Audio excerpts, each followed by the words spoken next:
David Jockelson. Could I ask you each to introduce yourself very clearly before you speak?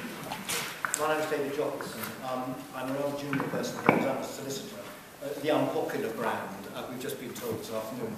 But I'm a very thin cat. I'm certainly not a fat cat. We do 100% legal aid virtually in my firm. And I'm not going to take very long. Sorry, David, can you speak up a little bit or a bit more clearly? Yes. Okay, yeah. right. Normally accused of having too loud a voice. I will be very brief because it is mainly about advice services, it's mainly about debt and housing. That is, I think, because the area of work I do, family, has been overlooked because it's been done. The CABs don't need to deal with family because it's automatically gone to legal aid lawyers.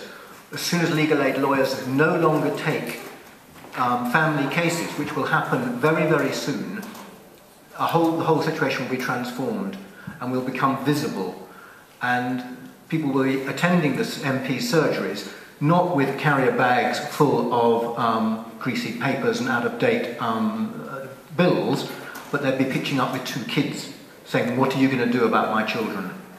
And it's going to be a whole new game with something that's never been dealt with before, because that family legal aid safety net has always been there.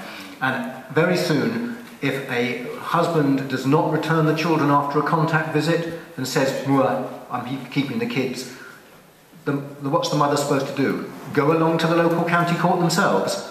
Hardly.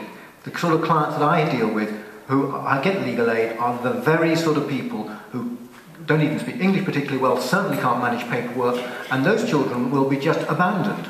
And that's the point. It's not the litigants who the government seem to be saying have some indulgent nonsense that they go to court unnecessarily. It is the children who are going to be abandoned by these cuts, because the children will not be under the protection of the court. The parents will either argue it out between them, in which case the strong one tends to win, or they will just nothing will happen, and the situation will be allowed to drag on. It is going to be very, very scary, because although obviously everything that you do in the general advice sector is very important, I do think that actually the welfare of children is a pretty fundamental issue, and so far it's been invisible because it's been dealt with. As soon as it's not dealt with, it's going to be there on your doorsteps, and it's going to be on the doorsteps of the MP's surgeries. Thank you, that's all I've... Thank you very much indeed.